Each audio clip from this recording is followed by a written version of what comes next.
내가 참 하나님 믿으라 했지. 니네 엄마 지옥에서도 속죄해야 할 거야. 시어머니 강영숙의 날카로운 목소리가 장례식장 전체를 가득 채웠습니다. 형수 엄마 죽은 거 다 형수 탓이야, 알지? 살아생전 쓸모없더니 죽어서도 짐짝이네. 아주버님 강진호가 조롱 섞인 목소리로 말했습니다. 신랄 같은 희망으로 남편을 바라보았지만 남편마저 외면했습니다. 야, 잠자코 있어. 그러게 살아생전 잘 알아 아시지? 영숙은 거친 손놀림으로 붉은 포도주 병을 들어 올렸습니다.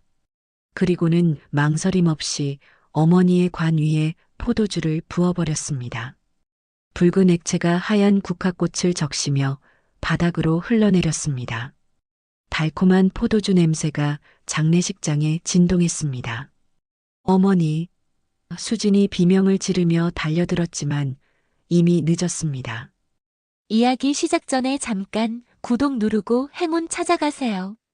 장례식장 전체가 얼어붙었습니다. 조문객들의 얼굴이 경악으로 일그러졌습니다. 할머니 한 분이 세상에 저런 일이라며 입을 틀어막았고 젊은 남성은 완전히 미쳤네라고 중얼거렸습니다. 아이를 데리고 온 부부는 황급히 아이의 눈을 가리며 자리를 떠났습니다. 장례식장이 순식간에 아수라장이 되었습니다. 저게 뭐 하는 짓이야? 한 조문객이 큰 소리로 외쳤습니다. 죽은 사람한테 술을 부어? 다른 사람은 정신병원에 가야 하는 거 아니야? 라며 고개를 저었습니다. 웅성거리는 소리가 점점 커졌습니다. 어떤 할아버지는 내 평생 이런 일은 처음 본다며 혀를 찾고 젊은 여성들은 미친 사람들 같아라고 속삭였습니다. 그림 1-2 강영숙이 광기 어린 눈빛으로 수진을 바라보며 말했습니다. 내가 참 하늘님을 믿으라고 했지? 이건 피해 봉헌이야. 죽은 자의 저주가 우리 집으로 들어오는 걸 막는 거라고. 목소리에는 확신이 가득했습니다. 내 어머니는 불신자였어. 그래서 병에 걸려 죽은 거야. 하늘님의 심판이라고. 아주버님 강진호가 수진의 팔을 붙잡으며 차가운 목소리로 말했습니다. 형수님, 가문 정화의식이에요. 방해하지 마세요. 교주님도 허락하신 일이라고요. 진호의 눈빛도 형님과 똑같이 차가웠습니다. 마치 로봇처럼 감정이 없었습니다. 수지는 믿을 수 없다는 표정으로 남편 강민호를 바라봤습니다. 민호는 술 냄새를 풍기며 비틀거리고 있었습니다. 엄마 뜻을 거역하지 마. 이게 우리 구원의 길이야. 내 어머니는 이미 하늘님의 심판을 받았잖아. 남편마저 시어머니 편을 들고 있었습니다. 3년 동안 결혼 생활을 하면서 한 번도 자신을 편들어주지 않았던 남편이었습니다. 조문객들의 수군거림이 더욱 거세졌습니다. 저 집안 원래 이상했어. 종교에 미친 사람들 같더라. 저런 대화는 인연을 끊어야겠어. 빈소 앞에 놓인 조화들이 포도주에 젖어 시들어가고 있었습니다. 어머니를 위해 정성스럽게 준비한 꽃들이 더럽혀지고 있었습니다. 그림 1-3 수진의 눈에서 눈물이 흘러내렸습니다. 29의 나이에 결혼한 지 3년째 그녀는 이런 모욕을 당할 줄은 꿈에도 몰랐습니다. 어머니가 췌장암으로 세상을 떠나신 지 불과 사흘째였습니다. 그런데 시어머니는 어머니의 죽음을 저주라고 말했습니다. 어머니는 평생 남을 도우며 살았던 착한 분이었습니다. 병원에서 간호조무사로 일하며 환자들을 정성껏 돌봤던 분이었습니다. 그런 어머니를 저주받아 죽었다고 말하는 시어머니가 원망스러웠습니다. 조문객들이 하나둘씩 자리를 떠나기 시작했습니다. 저런 집안하고는 상종하면 안 되겠어라는 말이 웅성거림 속에서 들려왔습니다. 미친 사람들 같아. 종교 광신도들이네. 아이들한테 안 좋은 영향 줄 것 같아. 빈소가 점점 텅 비어가고 있었습니다. 어머니의 마지막 길을 배웅하러 온 분들이 모두 등을 돌리고 있었습니다. 수지는 무릎이 꺾이는 것 같았습니다.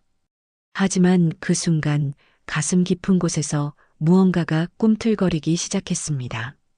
분노였을까요? 아니면 절망이었을까요? 수진 자신도 알 수 없었습니다. 다만 한 가지는 확실했습니다. 더 이상 참을 수 없다는 것이었습니다. 강영숙이 만족스러운 표정으로 빈 포도주 병을 내려놓으며 말했습니다. 이제 됐어. 하늘님께서 우리 가문을 보호해 주실 거야. 죽은 자의 저주는 이제 사라졌어. 하지만 수진의 마음속에서는 이미 돌이킬 수 없는 변화가 시작되고 있었습니다. 그녀는 아직 그 변화가 얼마나 거대한 파도가 될지 모르고 있었습니다. 하지만 분명한 것은 이제 더 이상 예전의 순종적인 며느리가 아니라는 점이었습니다. 3년 전 결혼식 날이 떠올랐습니다. 수지는 그날을 떠올리며 왜 진작 깨닫지 못했는지 후회했습니다. 모든 징조들이 있었는데 사랑에 눈이 멀어보지 못했던 것입니다. 그림이 -1. 주례를 선 오성철 교주가 위압적인 목소리로 말했습니다. 이 신부는 남편의 아내이기 전에 교회의 신부입니다. 내 권위 아래 복종해야 합니다. 그때는 종교적 의식인 줄 알았습니다. 부부는 내가 허락하는 날과 방식으로만 하나가 될 수 있습니다. 이것이 하늘님의 뜻입니다. 하객들이 아무런 반응 없이 고개를 끄덕이는 모습이 이상했지만 수지는 그저 민호를 사랑한다는 마음뿐이었습니다. 오성철은 계속해서 이상한 말들을 늘어놓았습니다. 신부의 가족들은 이제 우리 교회 가족이 됩니다. 과거의 인연은 모두 끊어야 합니다. 오직 하늘님과 교회만이 참된 가족입니다. 어머니가 옆에서 불안한 표정을 짓고 계셨지만 수지는 그때도 대수롭지 않게 여겼습니다. 결혼 후 첫날부터 이상한 일들이 시작되었습니다. 시어머니 영숙이 수진의 휴대폰을 빼앗았습니다. 신혼여행 중에는 세상과 단절해야 해. 오직 남편하고만 대화하는 거야. 그래야 순수한 사랑을 나눌 수 있어. 신혼여행지에서도 매일 아침 저녁으로 기도를 강요당했습니다. 하늘님께 감사드리고 교주님께 안전한 여행을 위해 기도해야 해. 그림이 -2. 신혼집에 돌아오자마자 시어머니 영숙이 수진에게 두꺼운 기도서를 건네며 말했습니다. 하루에 5번 이 주문을 외워야 해. 하나라도 빼먹으면 하늘님의 벌을 받아. 기도서에는 이상한 주문들이 적혀 있었습니다. 나는 세상의 유혹을 물리치며 교주님의 말씀에만 복종합니다. 텔레비전과 라디오에는 검은 테이프가 붙어 있었습니다. 세상은 타락했어. 이런 건 보면 악마가 들어와. 오직 교주님 말씀만 들어야 해. 인터넷도 차단되었습니다. 유튜브는 물론이고 신문조차 볼 수 없었습니다. 뉴스는 악마의 소리야. 거짓말과 유혹으로 가득해. 교주님 말씀만 들으면 모든 진리를 알 수 있어. 수진이 항의하자 민호는 엄마 말이 맞아. 우리는 순수해야 해. 세상의 더러운 것들에 물들면 안 되라며 아내를 달랬습니다. 심지어 부부관계까지 간섭받았습니다. 오늘은 하늘님이 허락하지 않으신 날이야라며 영숙이 방문을 열고 들어와 확인했습니다. 달력에 빨간 펜으로 표시된 날짜들이 있었습니다. 이날들은 부정한 날이니까 절대 안 돼. 교주님께서 직접 정해주신 거야. 가장 충격적인 것은 음식이었습니다. 영숙이 국과 반찬에 뭔가를 몰래 타는 것을 목격했습니다. 이게 뭐예요? 수진이 물었을 때 영숙은 교주님의 침을 섞은 성수야. 이걸 먹어야 정화가 돼. 교주님의 거룩한 기운이 내 몸에 들어오는 거야 라고 대답했습니다. 수지는 그 순간 구역질이 났습니다. 그림이 -3. 일주일에 2번씩 열리는 예배에서 오성철 교주는 신도들을 향해 외쳤습니다. 너희는 세상과 단절되어야 한다. 가족보다 교회가 우선이다. 내 말에 복종하지 않으면 지옥불에 떨어진다. 신도들은 아멘, 교주님을 연신 외쳤습니다. 돈은 모두 교회에 바쳐야 한다. 개인 재산은 욕심이다. 하늘님께서는 검소함을 원하신다. 하지만 교주 자신은 값비싼 양복을 입고 고급 시계를 차고 있었습니다. 신도들은 그런 모순을 보지 못했습니다. 마치 최면에 걸린 사람들 같았습니다. 수지는 점점 숨이 막혔습니다. 이곳은 교회가 아니라 감옥이었습니다. 하지만 민호는 이게 다 우리를 위한 거야. 엄마와 교주님을 믿어. 세상 사람들은 모르는 진리를 우리는 알고 있는 거야라며 수진을 달랬습니다. 시댁 식구들은 모두 오성철의 광신도였습니다. 친정어머니가 병원에 입원했을 때도 문제였습니다. 병원은 악마의 소굴이야. 기도로 치료해야 해. 약은 독이고 의사들은 돈만 밝히는 악마들이야라며 영숙이 병문안을 막았습니다. 수진이 몰래 병원에 가려다가 발각되면 하루 종일 무릎 꿇고 참회 기도를 해야 했습니다. 하늘님, 제가 교주님 말씀을 어긴 죄를 용서해 주세요를 100번씩 외워야 했습니다. 그렇게 3년을 견뎠습니다. 어머니의 마지막 순간에도 제대로 곁에 있어주지 못했습니다. 그리고 이제 장례식장에서까지 이런 모독을 당하고 있었습니다. 수진의 마음속에서 무언가가 단단히 굳어지고 있었습니다. 더 이상 당하고만 살 수는 없었습니다. 장례식 이튿날 강영숙이 수진을 억지로 예배실로 끌고 갔습니다. 내가 정화의식을 받지 않으면 우리 가문이 저주받아. 내 어머니의 악한 영이 우리 집안으로 들어올 거야. 수진은 끌려가면서도 반항할 힘이 없었습니다. 3년간의 억압이 그녀를 지치게 만들었습니다. 그림 3-1 예배실은 검은 커튼으로 둘러싸여 있었고 촛불만이 어둠을 밝히고 있었습니다. 신도들이 일제히 주문을 외치고 있었습니다. 죽은 자는 하늘님의 심판이다. 산자는 정화되어야 한다. 교주님의 권능으로 악령을 쫓아내소서. 분위기가 섬뜩했습니다. 마치 중세시대 마녀재판 현장 같았습니다. 신도들의 얼굴은 열광적이었습니다. 눈빛이 이상했습니다.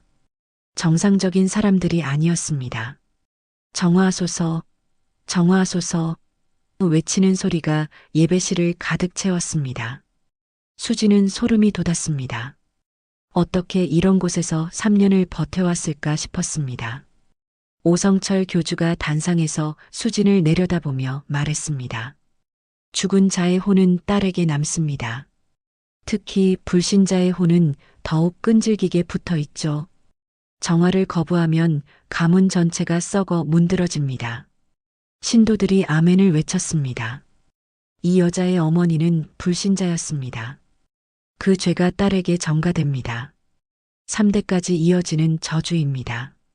정화의식을 통해서만 구원받을 수 있습니다. 교주의 목소리가 점점 커졌습니다. 거부하면 영원한 저주를 받게 됩니다. 자손 대대로 고통받게 됩니다. 신도들이 더욱 열광했습니다. 그림 3-2 강영숙이 신도들 앞에서 수진을 조롱하기 시작했습니다.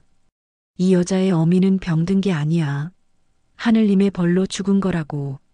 평생 교회도 안 나가고 헌금도 안 바치고 오직 세상 것만 추구하다가 벌 받은 거야. 손가락질하며 악독하게 웃었습니다. 마치 사냥감을 노리는 맹수 같았습니다. 내 엄마는 저주받아 죽은 거야. 교회도 안 나가고 교주님 말씀도 안 듣고 세상 것만 추구하다가 벌 받은 거라고. 영숙의 목소리가 점점 높아졌습니다. 내 딸까지 저주가 이어진다고. 내가 정화의식을 받지 않으면 내 아이도 똑같이 썩어 죽을 거야. 신도들도 한 목소리로 외쳤습니다. 저주받은 가문이다. 정화해야 한다. 악령을 쫓아내라. 교주님의 권능으로 구원하소서. 수진의 4살배기 딸 하늘이가 떠올랐습니다. 시어머니는 손녀까지 위협하고 있었습니다. 참을 수 있는 선을 넘었습니다. 어머니를 모독하는 것도 모자라 이제는 딸까지 위협하고 있었습니다. 마치 고대 로마의 검투장에서 검투사의 죽음을 요구하는 관중들 같았습니다. 수지는 무릎이 떨렸지만 고개를 들었습니다. 정화는 무슨 정화? 교주가 무릎 꿇어 라고 소리쳤지만 수지는 서 있었습니다. 정화의식에 참여하라 는 외침에도 움직이지 않았습니다. 신도들이 더욱 흥분했습니다. 저항하고 있다. 악령이 들린 것 같다. 강제로라도 정화해야 한다. 그림 3-3. 정화는 무슨 정화예요? 수진이 차갑게 말했습니다. 제 어머니를 모독하고 제 딸을 위협하는 게 종교예요? 이건 사기죠. 완전한 사기라고요. 목소리는 떨렸지만 내용은 확고했습니다. 신도들이 술렁였습니다. 지금까지 순종적이던 수진이 처음으로 반항하는 순간이었습니다. 오성철의 얼굴이 일그러졌습니다. 감히 교주에게 대드는 거냐? 악령이 들린 것이 분명하다. 하지만 수진은 더 이상 고개를 숙이지 않았습니다. 강영숙이 소리쳤습니다. 인연이 완전히 미쳤네. 당장 무릎 꿇고 사과해. 교주님께 용서를 빌어. 하지만 수진은 더 이상 굽히지 않았습니다. 3년 동안 억눌렸던 분노가 폭발하고 있었습니다. 끝까지 갈 거예요. 수진의 목소리는 의외로 단단했습니다. 더 이상 당하고만 살지 않을 거예요. 제 어머니의 명예를, 제 딸의 미래를 지킬 거예요. 그리고 여기 계신 모든 분들이 속고 있다는 걸 알려드릴 거예요. 눈에서 눈물은 말랐고 대신 결의가 타오르고 있었습니다. 그날 밤 수지는 계획을 세우기 시작했습니다. 이들의 정체를 파헤쳐서 세상에 알려야 했습니다. 딸을 위해서라도 반드시 해내야 했습니다. 더 이상 피해자로 살지 않겠다고 다짐했습니다. 그 다음 주부터 수진의 은밀한 작업이 시작되었습니다. 평소보다 더욱 순종적인 척하며 시댁 식구들의 경계를 늦췄습니다. 교주님 말씀이 옳습니다. 제가 잘못 생각했어요 라며 연기를 했습니다.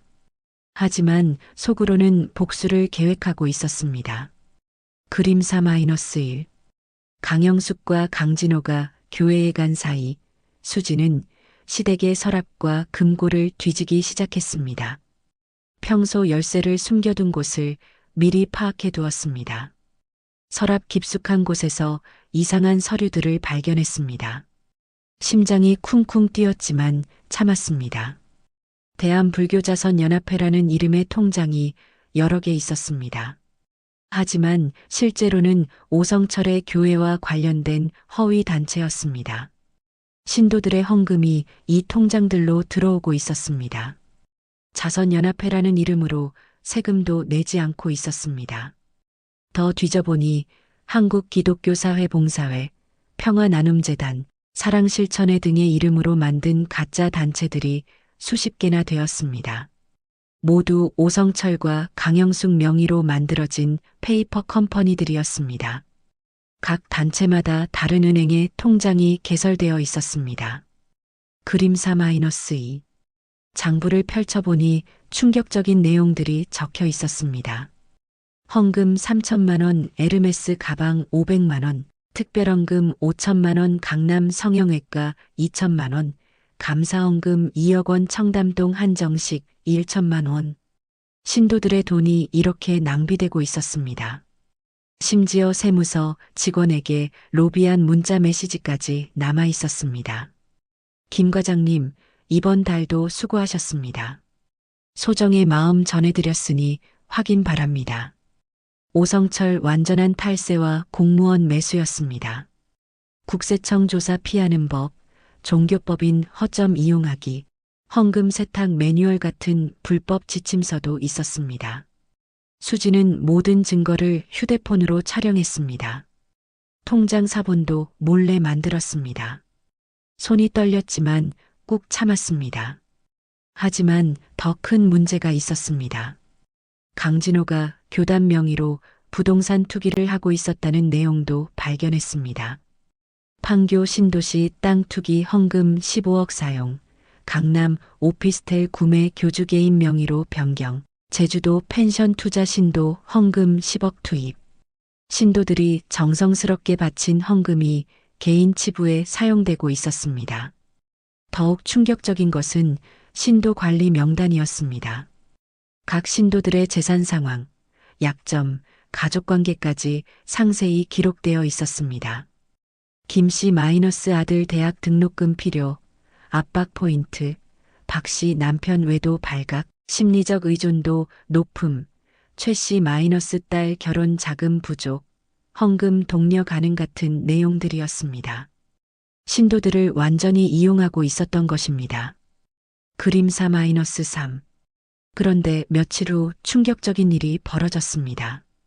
강진호가 회사 사무실에서 갑자기 쓰러진 것입니다. 심근경색이었습니다.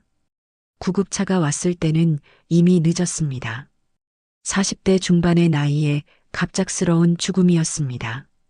장례식장에서 강영숙이 울부짖었습니다. 우리 아들이 왜 죽어야 해? 하늘님, 이게 무슨 일이야? 하지만 수지는 알고 있었습니다. 스트레스였습니다. 검찰 수사가 시작되고 있다는 소문 때문이었습니다. 진호의 컴퓨터에서 더 많은 증거가 나왔습니다. 국세청 조사를 피하려고 고민하던 이메일들, 헌금을 해외로 빼돌리려던 계획서들, 스위스 비밀계좌 개설 방법, 헌금 세탁 루트, 검찰 수사 대응 매뉴얼 같은 파일들이 가득했습니다.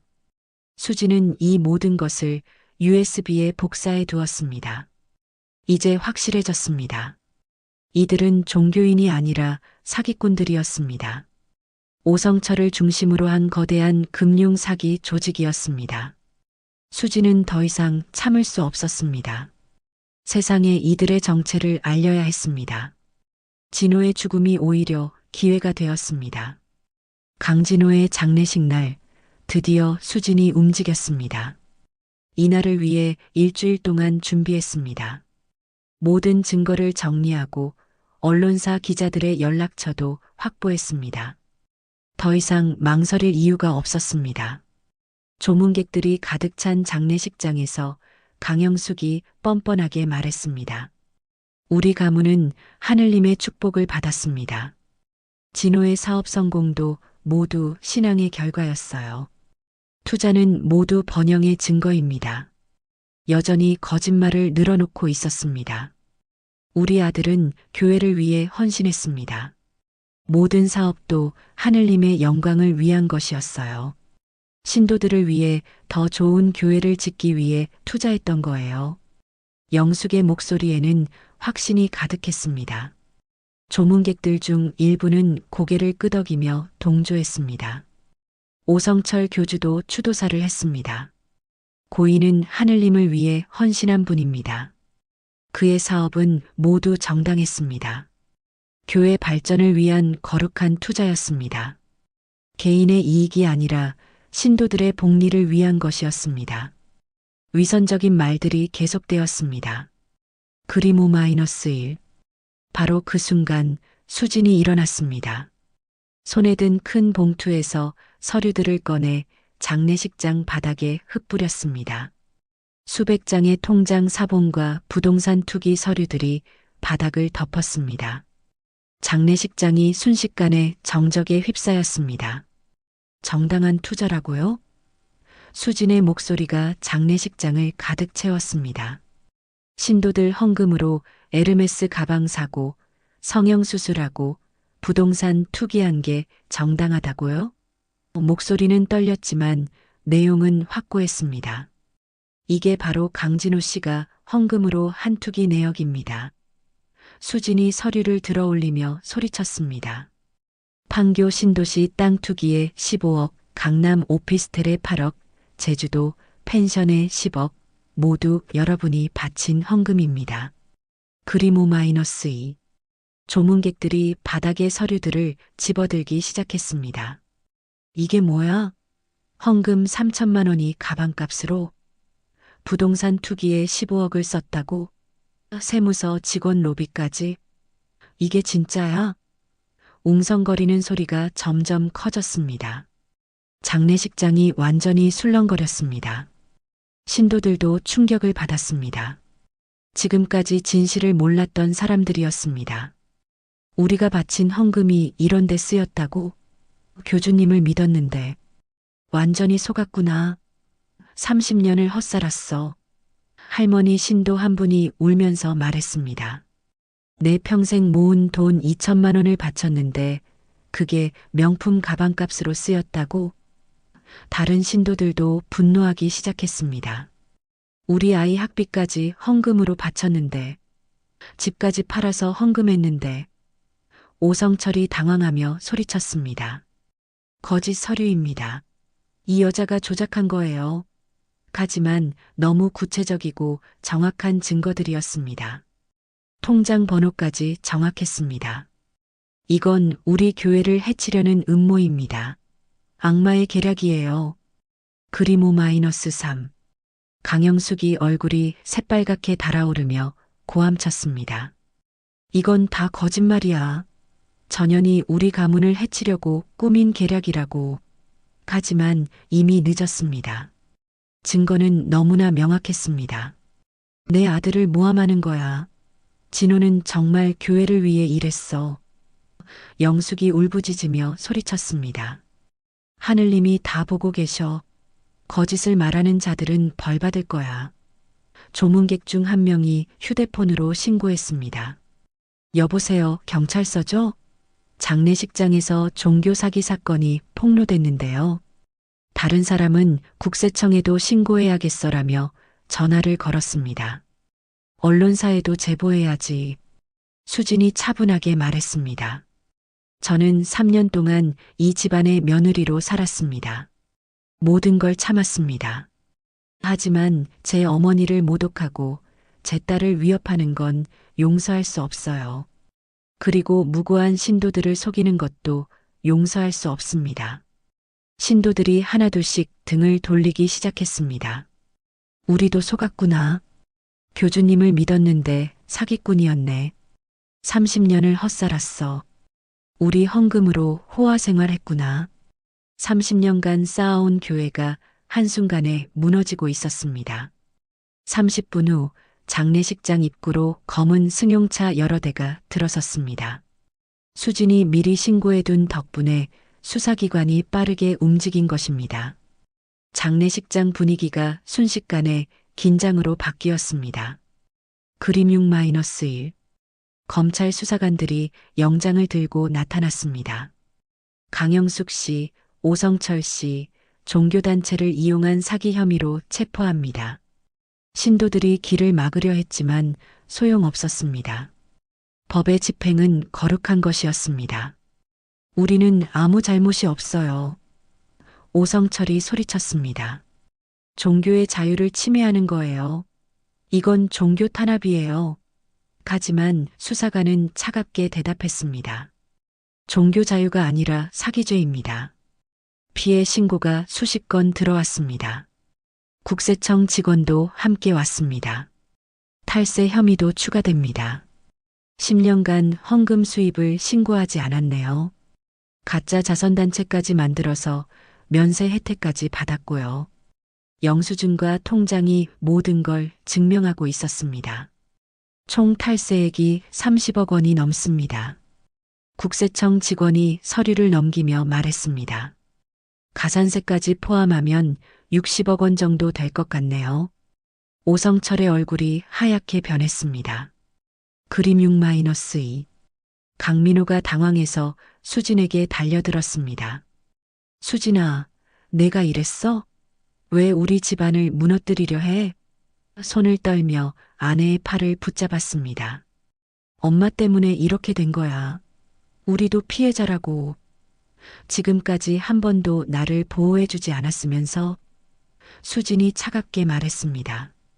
어머니 장례식에서 포도주 부을 때도, 제가 무릎 꿇고 참회 기도할 때도 당신은 어디 있었어요? 항상 시어머니 편만 들었잖아요. 민호가 울먹이며 말했습니다. 나도 어쩔 수 없었어. 엄마가 무서웠다고. 교주님도 무서웠고, 나도 세뇌당한 피해자야. 완전히 비겁한 모습이었습니다. 30대 남자가 아내 앞에서 변명만 늘어놓고 있었습니다. 이제 와서 피해자 행세하지 마세요. 수진의 목소리에는 더 이상 감정이 없었습니다. 당신도 공범이에요. 저와 딸을 이용해서 교회에서 좋은 신도 가정 행세했잖아요. 덕분에 교주님께 더 많은 신뢰를 받았고요. 제발 이번만은. 민호가 무릎을 꿇으려 했지만 수지는 뒤로 물러났습니다. 늦었어요. 3년 동안 기회는 충분히 있었어요. 하지만 당신은 한 번도 저를 선택하지 않았어요. 그림 6-3. 강영숙이 수갑을 차면서도 끝까지 소리쳤습니다. 내가 뭘 잘못했는데 다 가문을 위해서였어. 하늘님이 다 보고 계신다고. 하지만 아무도 듣지 않았습니다. 신도들도 더 이상 그녀를 바라보지 않았습니다. 수사관이 영숙을 끌고 가면서 말했습니다. 피해 신도들이 수십 명 고발했습니다. 피해액만 50억 원 넘어요. 30년간의 사기 행각이 드러나고 있었습니다. 할머니들이 평생 모은 돈까지 헌금으로 받아서 개인 용도로 썼잖아요. 수사관이 차가운 목소리로 말했습니다. 이런 경우에는 실형이 확실합니다. 오성철도 연행되면서 수진을 노려봤습니다. 내가 우리 교회를 망쳤다. 저주받을 거야. 하늘님의 벌을 받을 거야. 하지만 수진은 미소를 지었습니다. 저주는 당신들이 받을 거예요. 이미 받고 있고요. 조문객들이 하나둘씩 박수를 치기 시작했습니다. 잘했어. 사기꾼들 감옥 보내야지. 용기 있는 며느리네. 정의가 승리했다. 장례식장이 환호로 가득 찼습니다. 수지는 처음으로 자유로운 기분을 느꼈습니다. 신도들 중 일부는 울고 있었습니다. 우리 평생 모은 돈을 다 바쳤는데 30년을 속았구나. 이제라도 알게 되어 다행이야. 하지만 진실을 알게 된 것만으로도 다행이었습니다. 이제라도 빠져나올 수 있었습니다. 한 달 후 강영숙과 오성철의 몰락은 완전했습니다. 언론에서 연일 보도했고 전국적으로 종교 사기에 대한 경각심이 높아졌습니다.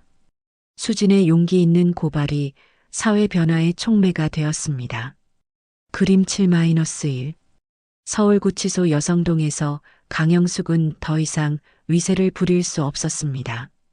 감방 동료들이 그녀를 조롱했습니다. 야, 교주 엄마. 오늘도 기도해봐. 헌금 좀 받아봐. 하늘님한테 기도해서 여기서 나가보라고. 영숙이 구석에 웅크리고 앉아 있었습니다. 교도관이 말했습니다. 종교 사기범들은 여기서 인기가 없어. 특히 할머니들 돈 뺏은 사람들은 더 그래.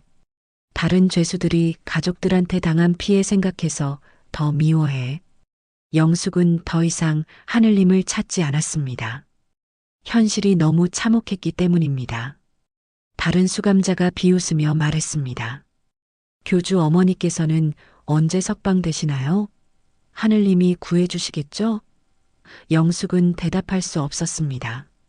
30년간 신도들에게 했던 말들이 모두 거짓이었기 때문입니다. 오성철도 마찬가지였습니다. 남성동에서는 더 가혹했습니다. 교주님, 여기서도 설교 좀 해봐. 다른 수감자들이 비웃으며 괴롭혔습니다.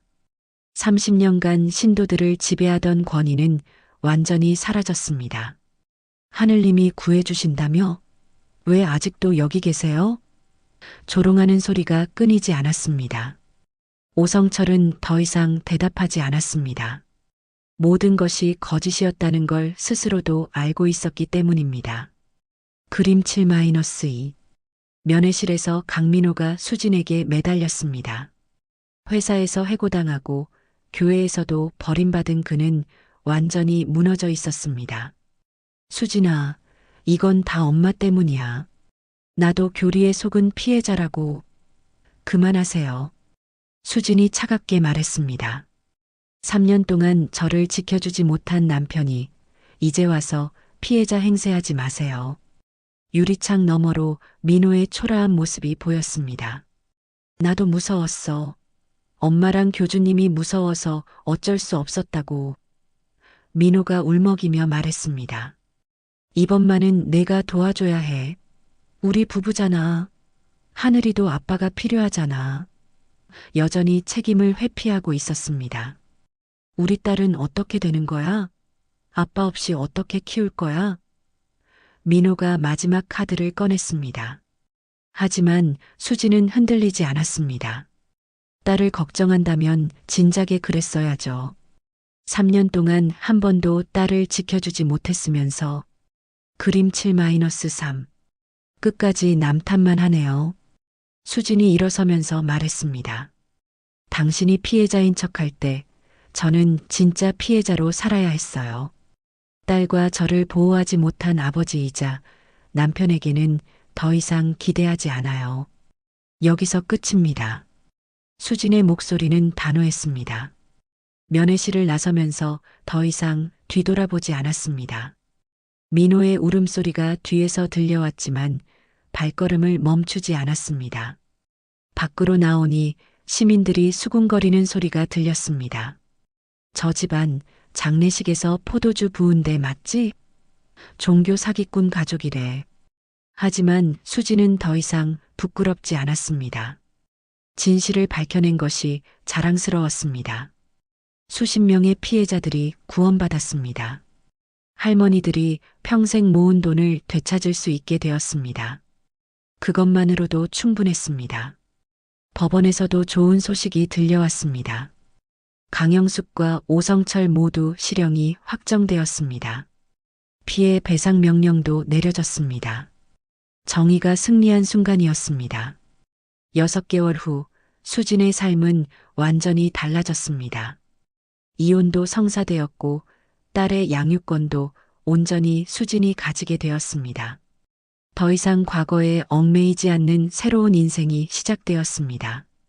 그림 8-1 서초동 작은 사무실에 종교사기 피해자 지원센터라는 간판이 걸렸습니다. 수진이 설립한 비영리단체였습니다. 매일 피해자들의 상담 전화가 걸려왔습니다. 수진의 경험이 다른 피해자들에게 큰 도움이 되었습니다. 저희 교회에서도 헌금을 강요해요. 교주가 부동산 투기를 하는 것 같아요. 가족들이 교리에 빠져서 집안이 망가지고 있어요. 저도 비슷한 상황인데 어떻게 해야 할까요?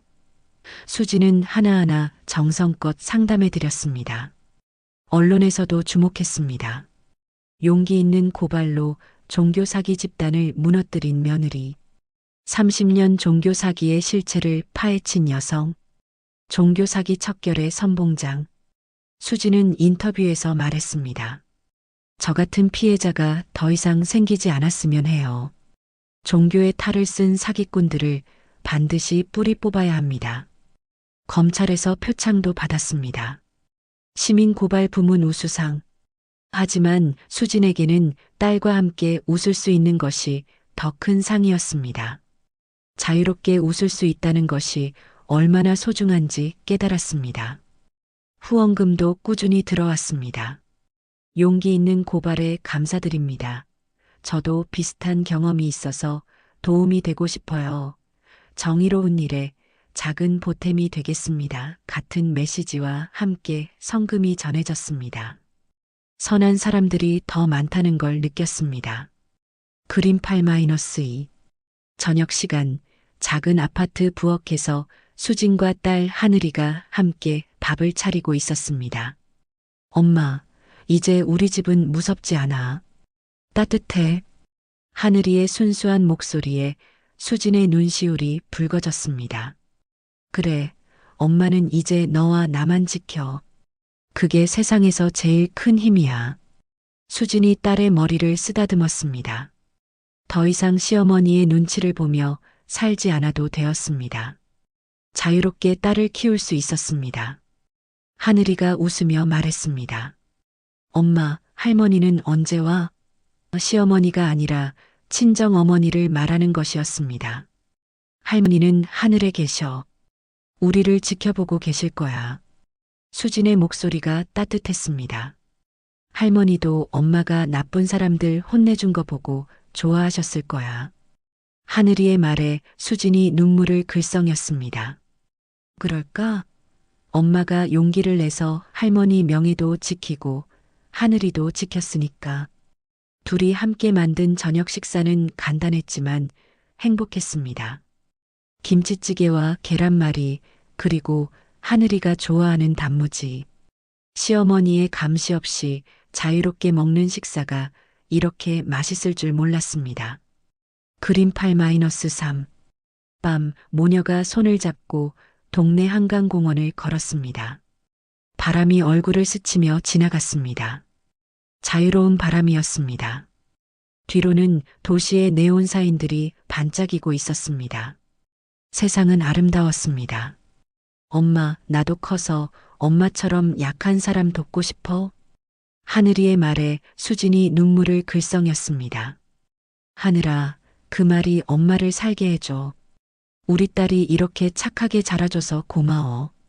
두 사람이 서로를 꼭 껴안았습니다. 차가운 바람이 불어도 따뜻했습니다. 강영숙의 저주도, 오성철의 협박도, 강민호의 비겁함도 더 이상 그들을 괴롭힐 수 없었습니다. 완전한 자유였습니다.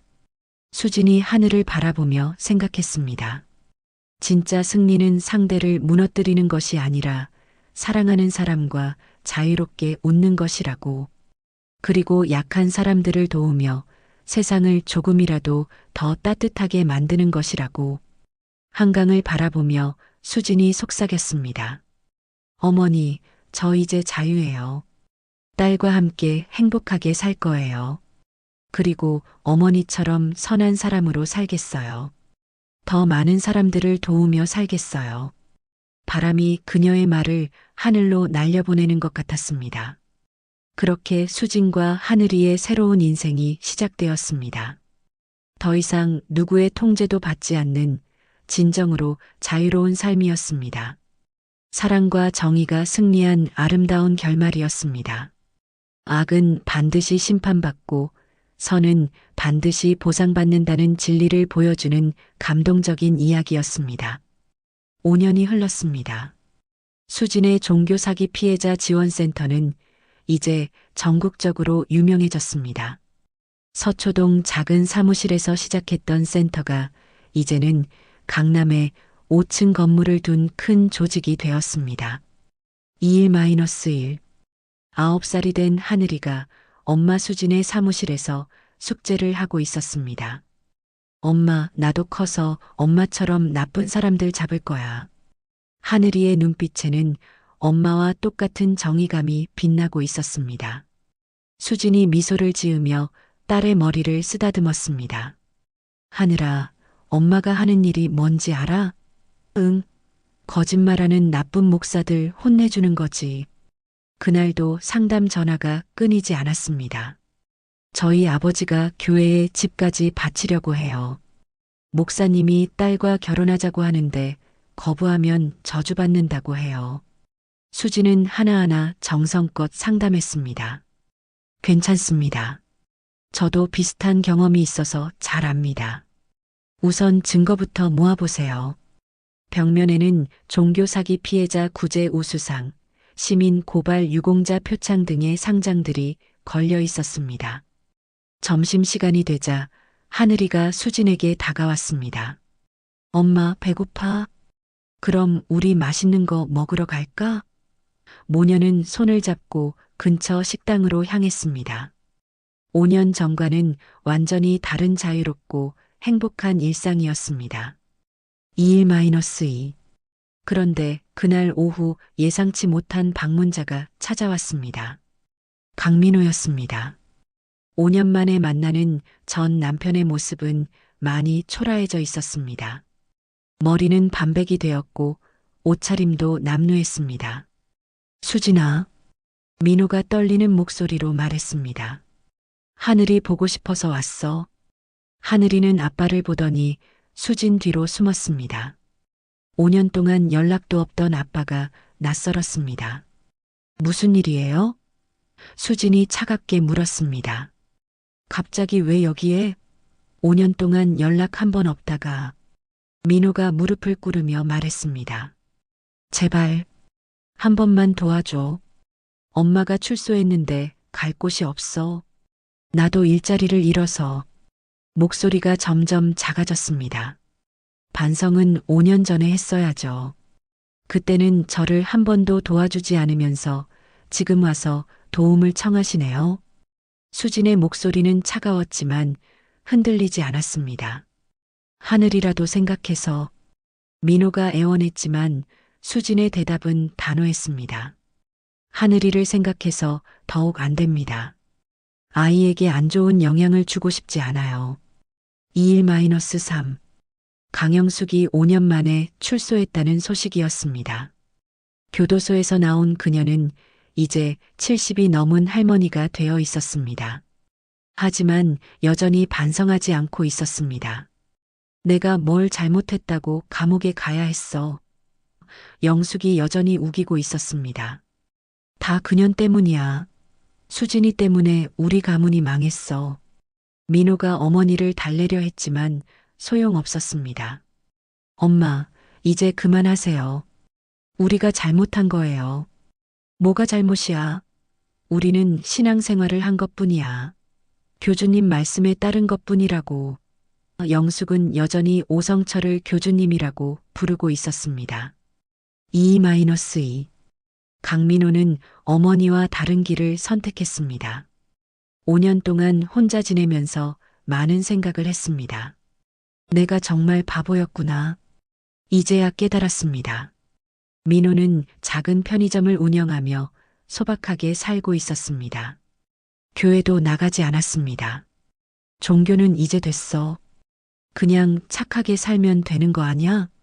가끔 하늘이가 보고 싶었지만 연락하지 않았습니다. 수진이가 옳았어. 내가 너무 못났지. 후회하면서도 새 삶을 받아들였습니다. 영숙이 새로운 교회에 빠져 있다는 소식을 들었지만 말리지도 않았습니다. 엄마는 원래 그런 분이야. 바뀔 수 없어. 편의점 단골 손님 할머니가 말했습니다. 사장님, 왜 이렇게 살아요? 가족도 없고. 이게 제 운명인가 봐요. 그냥 혼자 조용히 살려고요. 민호는 과거를 잊고 평범한 삶을 살기로 했습니다. 더 이상 누구에게도 피해주지 않으면서 말입니다. 2-3. 수진과 하늘이는 정말 행복하게 살고 있었습니다. 지원센터도 계속 성장했고 더 많은 피해자들을 도울 수 있게 되었습니다. 엄마, 오늘도 많은 사람들 도왔지? 하늘이가 자랑스럽게 물었습니다. 그럼 우리 하늘이 덕분이야. 수진이 웃으며 대답했습니다. 두 사람은 매주 영화도 보고 맛있는 음식도 먹으러 다녔습니다. 자유롭고 행복한 일상이었습니다. 하늘이는 학교에서도 인기가 많았습니다. 하늘이 엄마는 정말 멋있어. 나쁜 사람들 잡는 일 하시잖아. 친구들이 부러워했습니다. 엄마, 나도 커서 엄마처럼 정의로운 사람이 될 거야. 주말이면 한강공원을 산책하며 이야기를 나눴습니다.